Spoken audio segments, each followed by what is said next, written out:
পাগলামি করতে পারে, যেই নবীর জিকির করতে পারে, যেই নবীর প্রেমিক হতে পারে, আমরা সেই মালিকের গোলাম হয়ে সেই নবীর পাগলামি করতে চাই কি চাই না?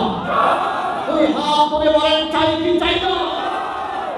লোকেরা আমাদেরকে পাগল বলুক কিচ্ছু যায় আসে না, আমাদেরকে বেদাতি বলুক কিচ্ছু যায় আসে না, নবীর পাগলামি করতেছি তো করবো, কিয়ামত পর্যন্ত চলবে। কথা বলেন ঠিক না?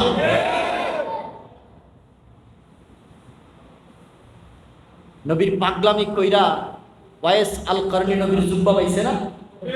কথা কন না কা? দাঁত যে সবগুলো ভেঙে লাইছে তারে বেদাতি কইবা? আর যদি বেদাতি বলোই, আমরা ওইরকম বেদাতি হতে চাই যে বেদাতি নবীর জুব্বা পায়। কথা বলেন ঠিক কিনা? জালালউদ্দিন সৈয়দীর বেদাতি কইবা বলো, জালালউদ্দিন সৈয়দী নবীর প্রেমের পাগলামি করে নবীকে ৭৫ বারের মতো জাগ্রত অবস্থায় রেখেছে। আমরা তো সেই জালালউদ্দিন সৈয়দীর অনুসরণ করে তার মতো নবীর পাগলামি করতে চাই, সেই পাগলামির মধ্যে নবী দেখা যায়। কথা বলেন ঠিক কিনা? এই জগতের মধ্যে এমদাদুল্লাহ মুহাজির মক্কি রহমাতুল্লাহ আলাইহিকে বেদাতি বলবা?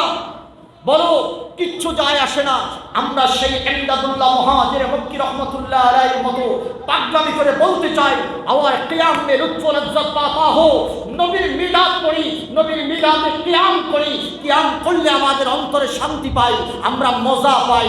আমরা সেই মিলাদুন নবীর মধ্যে নবীর মিলাদে কিয়াম করে এমদাদুল্লাহ মুহাজির মক্কি রহমাতুল্লাহ আলাইহির মতো পাগলামি করে নবীর দিদার আমরা পেতে চাই। কথা বলেন ঠিক কিনা? আমরা আল্লামা সাহেব কিবলা ফুলতলি রহমাতুল্লাহ আলাইহিকে বিদাতি বলতে চাও? বলো, আমরা সেই সাহেব কিবলা ফুলতলি রহমাতুল্লাহ আলাইহিকে অনুসরণ করে তার মতো আল্লাহর ওলি হতে চাই। কথা বলেন ঠিক কিনা? নবীর প্রেমের মধ্যে স্বাদ আছে না? আরো জোরে বলেন আছে না নাই? আবার নবীর নামের মধ্যে ভয় আছে না নাই? কথা বলেন আছে না নাই? স্বাদ পায় আশিকরা আর ভয় পায় বেয়াদবরা। কথা বলেন। মিলাদুন নবীর নাম শুনলে ভয় পায় না অনেকে, আর আনন্দ পায় কারা? নবীর কুকিল যারা। কথা বলেন ঠিক কিনা? ছোট্ট একটা উদাহরণ দিয়ে আমি আলোচনা শেষ করতেছি। আমাদের আবার ফজরের নামাজ নাই। কথা কয় না, আওয়াজে বোঝা যায় নাই? জামাতের সাথে ইনশাআল্লাহ বলেন, আরো জোরে বলেন ইনশাআল্লাহ।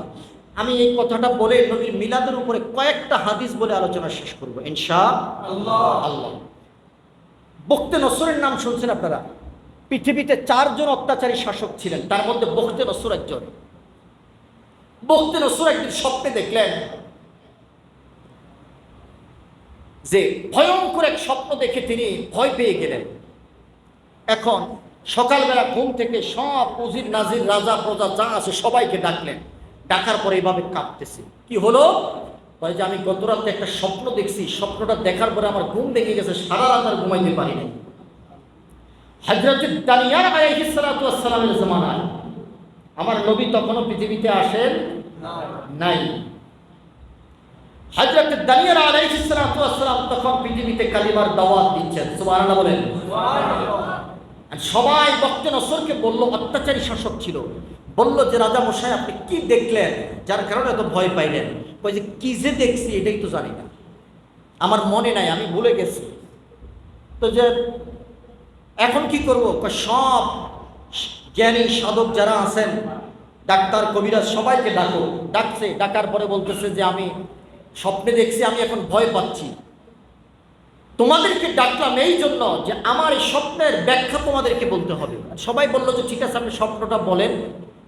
তা আমি স্বপ্নটা বলবো কিভাবে? এটা তো আমার মনে নাই। আচ্ছা বলেন দেখি, স্বপ্ন যদি নাই বলতে পারি এটার ব্যাখ্যা বলা যাবে? কথা বলে না কেন? বলতে পারবেন আপনারা? সবাই বলতেছে রাজা মশাই বখতে নসরকে বললেন, বাদশাহ আপনি স্বপ্নের কথা যদি নাই বলতে পারেন আপনার স্বপ্নের ব্যাখ্যা আমরা কিভাবে দিব? বলে যে ব্যাখ্যা তো দেওয়া লাগবেই, আমি যে কি স্বপ্ন দেখছি তাও তোমাদের বলা লাগবে, নাইলে একটারও কল্লা মাথায় গড়ির মধ্যে থাকবে না। আচ্ছা বলেন দেখি, ডাক্তার কবিরাজ মুফতি মুহাদ্দিস যখন শুনছে যে স্বপ্নের কথাও আমাদের বলা লাগবে, জীবনে কোনোদিন সম্ভব বলেন? না বলতে পারলে কল্লা কাটা যাবে। সব বুড়ার ঘুম হারাম, ঘুম শেষ। এবার দানিয়াল আলাইহিস সালাতু ওয়াস সালাম তার কওমের লোকদেরকে ডেকে বললেন, তোমরা আসো। বলে যে কি হয়েছে? বলে যে শোনো, বক্তে নসর কত রাত্রি কি স্বপ্নে দেখেছে, পৃথিবীর কেউ সেটা বলতে পারবে না, পৃথিবীর কেউ সেটা বলতে পারবে না। আমি দানিয়াল সেই সংবাদ পৃথিবীবাসীকে জানিয়ে দিতে পারবো। সুবহানাল্লাহ। কওমের লোকেরা বলল, বক্তে নসর দানিয়াল আলাইহিস সালাতু ওয়াস সালামকে বললেন, দানিয়াল পাগলামি করো না, বক্তে নসর তোমার প্রতি এমনি খেপা, যদি বলতে না পারো, স্বপ্ন বলার মধ্যে যদি ভুল হয়ে যায় তোমার কল্লা কাটা যাবে। দানিয়াল এমন ভুল করা যাবে না। বলে যে শোনো, আমার একটা রব আছে, আমাকে সব কিছু বলে দেয়। সুবহানাল্লাহ বলেন।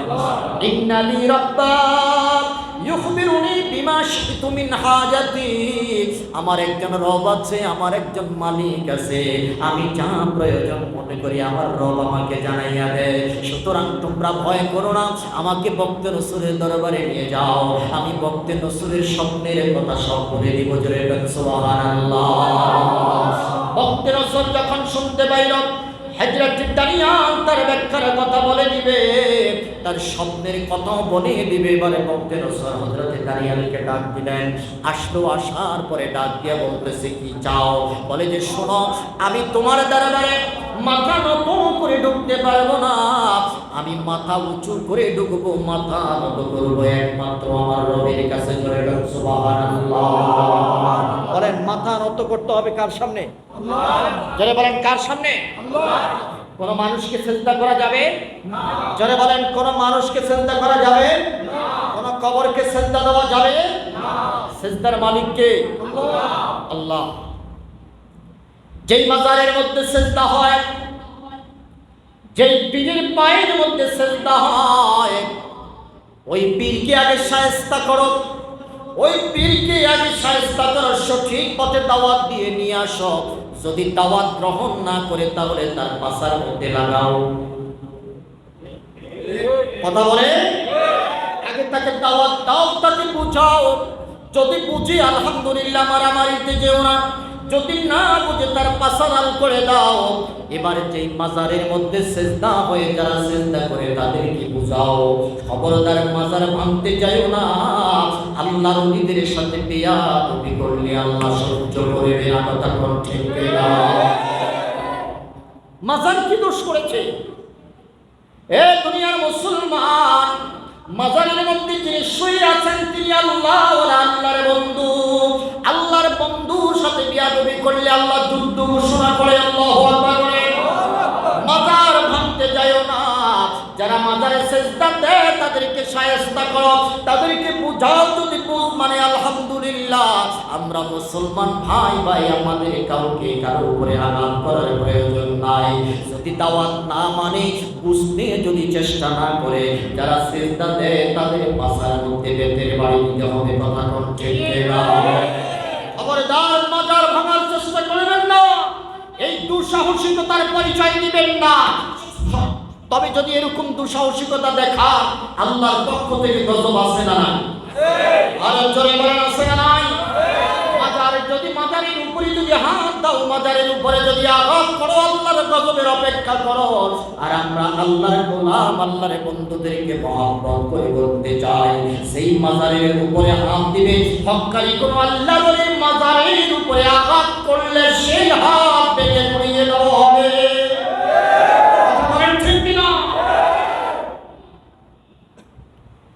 তোমরা আমাদের ভাই, আমাদের দুশমন নয়। আমরাও তোমাদেরকে ভালোবাসি, তোমরাও আমাদেরকে ভালোবাসো।